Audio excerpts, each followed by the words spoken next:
Olá, centelistas! Tudo bem com vocês? Espero que sim! Vamos continuar nosso livrinho abençoado, o Livro dos Espíritos. E nós estamos ainda no 7º capítulo e vamos tratar hoje do subitem deficiências mentais. Vamos juntos? Então Kardec questiona os espíritos na questão 371. A opinião de que os deficientes mentais possuem uma alma de natureza inferior tem fundamento? Será que a gente precisa ler a resposta para saber que não tem lé com cré aí? Bom, mas vamos lá. Essa opinião não tem fundamento, respondem os espíritos. Além de possuírem uma alma humana, eles podem ser mais inteligentes do que imaginam. Entretanto, possuem muita dificuldade em se manifestar, e isso faz com que eles sofram. Assim como o mudo sofre por não poder falar. Certo? Então aqui a gente já tira de frente essa ideia que na realidade é um preconceito, né? Não é uma ideia advinda de uma ciência, e sim do preconceito, infelizmente. 372. Com que objetivo Deus permite a reencarnação de loucos e doentes mentais? Olha que interessante.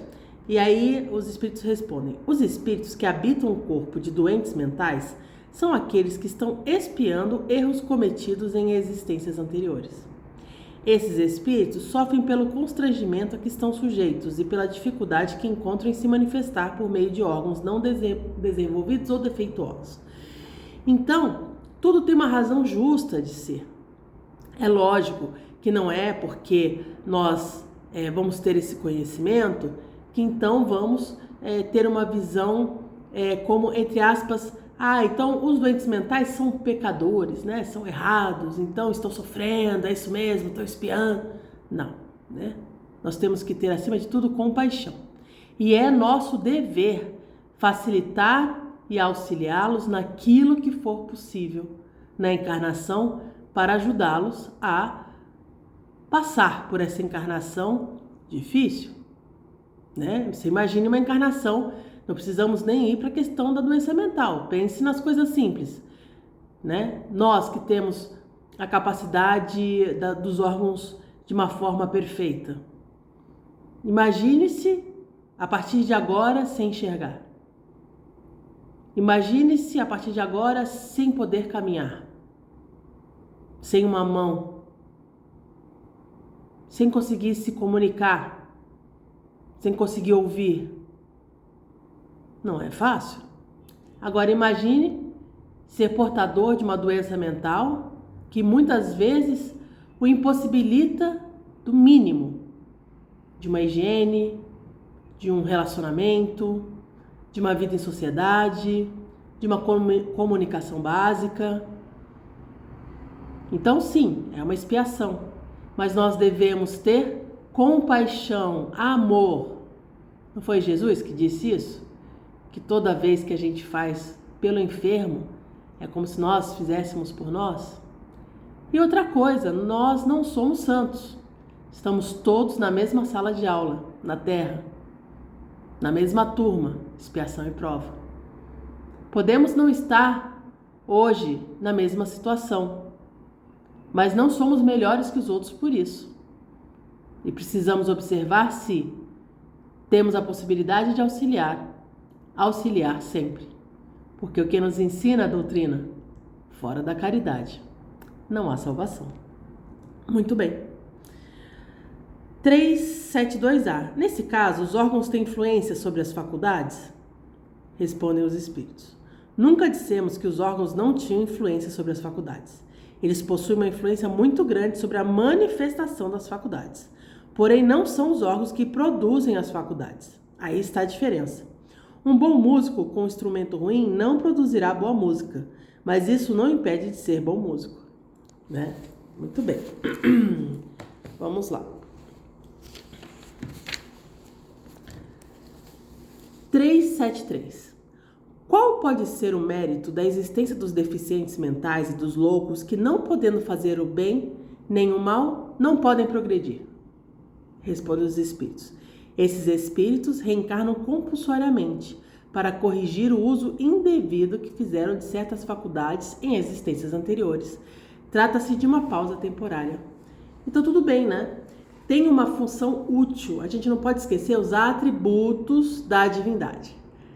Deus é soberanamente bom e justo. Então não há nada que aconteça que não está dentro da lei, já que justiça, amor e caridade. Então tem uma razão de ser. Ele não vai progredir nessa vida? Não. Mas ele vai expiar, repensar, reorganizar. Às vezes é uma questão de reorganizar o perispírito através da vivência do corpo físico. É um momento que esse espírito está limitado realmente para não novamente agir da forma que fazia antes, né? E dessa forma ter uma oportunidade de dar os primeiros passos numa próxima encarnação mais positiva, mais lúcida, né? O que a gente não pode ter na nossa cabeça é a impressão de que é um castigo que não tem utilidade. Tudo tem utilidade e tudo é justo, porque Deus é soberanamente bom e justo. Muito bem. 373A. O homem que foi um gênio em uma existência anterior pode animar o corpo de um deficiente mental? Responde os espíritos: sim. Às vezes a genialidade pode tornar-se um flagelo quando dela se abusa. Então, olha que interessante, né? Nós vamos desenvolvendo as nossas faculdades, mas faculdade sem moral nos leva a erro, né? Por isso que diz que são as duas asas, né? A sabedoria e a moral. Não dá para desenvolver a sabedoria sem a moral, senão a gente se perde. E aí, quanto mais a gente se perde, mais tempo a gente demora para ser feliz. Então, todos nós queremos ser felizes, isso é óbvio. Nós seremos mais rapidamente quanto mais evoluídos nós formos, moralmente. Por isso que é mais importante. Eu falo sempre para vocês, Jesus veio aqui, Jesus não veio trazer a informação que para nós nos conectarmos com o Pai e para evoluirmos e sermos felizes, nós devemos ser inteligentes, como QI. Ele diz que nós devemos o quê? Amar ao próximo, amar ao inimigo, perdoar sempre. Ou seja, é a nossa evolução moral. Muito bem. 374. Quando o deficiente mental está mais livre do seu corpo físico durante o sono, por exemplo, ele tem consciência do seu estado?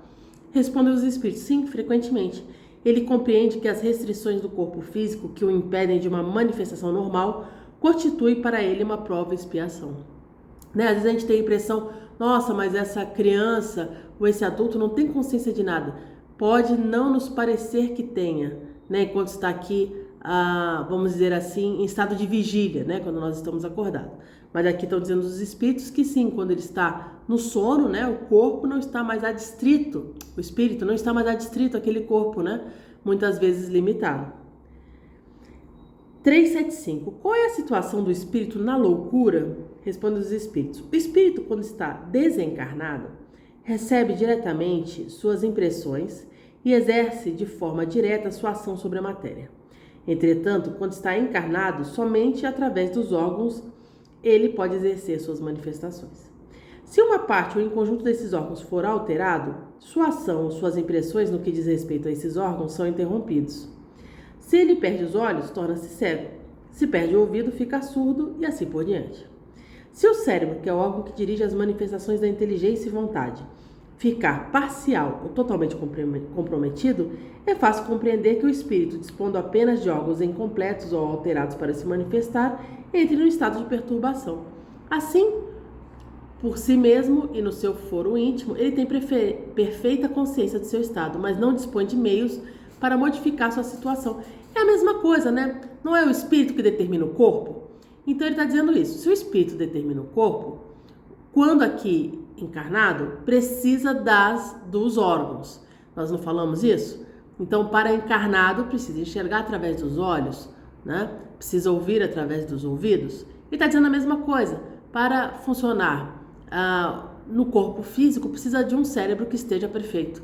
Estando ele parcialmente ou totalmente comprometido, essa relação de espírito para corpo físico, ele naturalmente será atrapalhado, dificultado, de alguma forma, né? 375A. Então, quem se desorganiza é sempre o corpo físico e não o espírito? Pergunta Kardec. Responde os espíritos. Sim, mas é preciso lembrar de que ao mesmo tempo que o espírito age sobre o corpo, este também reage sobre o espírito dentro de certos limites. Também é preciso lembrar que o espírito encontra-se momentaneamente em dificuldade devido à alteração do órgão que ele utiliza para se manifestar e receber as impressões do meio em que se encontra. Lógico, isso é momentâneo. Tá aqui, por exemplo. O espírito, você está aqui, você está encarnado, você não está enxergando direito. Tudo bem, você desencarnou. Você vai ficar cego na espiritualidade? Não, né? Não, porque seu espírito não está cego. Era só o seu corpo físico, o órgão do seu corpo físico que não estava funcionando direito. Você retoma, né, a percepção das coisas. 376. Por que algumas vezes a loucura leva o homem ao suicídio?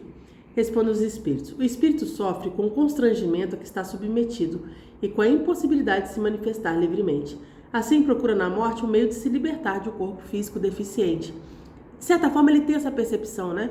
De que, como os próprios espíritos falam, quando ele está dormindo, né? Ele percebe essa liberação do espírito daquele corpo, né? E muitas vezes decide por isso, né? Busca por isso, não no sentido ruim, mas no sentido de buscar uma liberdade, tirar o sofrimento, né? No sentido assim, ainda não está... A gente está falando aqui de pessoas que estão com problemas mentais, né?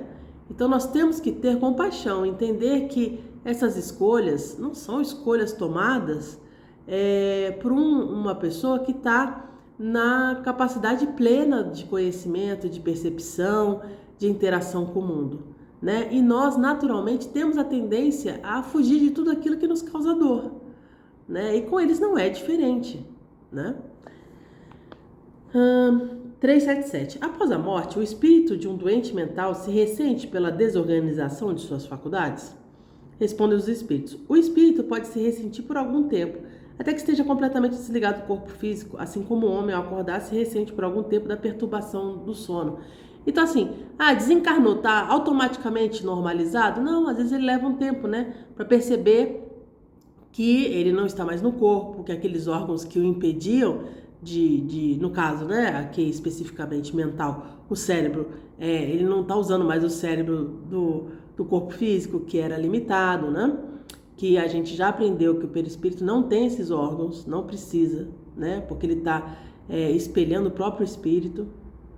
E o nosso espírito não tem órgãos como nós conhecemos aqui, não precisa ter, né? Então ele está dizendo isso aqui leva um tempinho, tudo bem, mas ele vai se restabelecer, né? E perceber isso. De que modo a desorganização do cérebro de um doente mental reage sobre o espírito após a morte?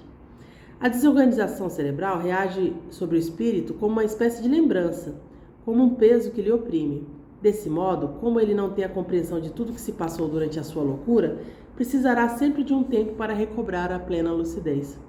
Pode-se dizer que quanto mais longa for a loucura no curso da vida terrena, mais tempo durará o sentimento de opressão e de constrangimento após a morte.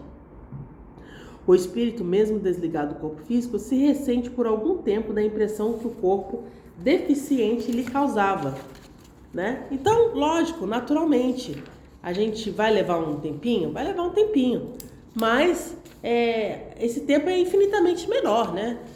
Porque quando nós estamos na espiritualidade, nós já estamos livres desse corpo mais denso, nós já estamos numa realidade mais quintessenciada e nós temos uma quantidade incrível de seres benevolentes para nos auxiliar nessa jornada de recobrar a lucidez. Está certo? Um abraço para vocês e até a próxima!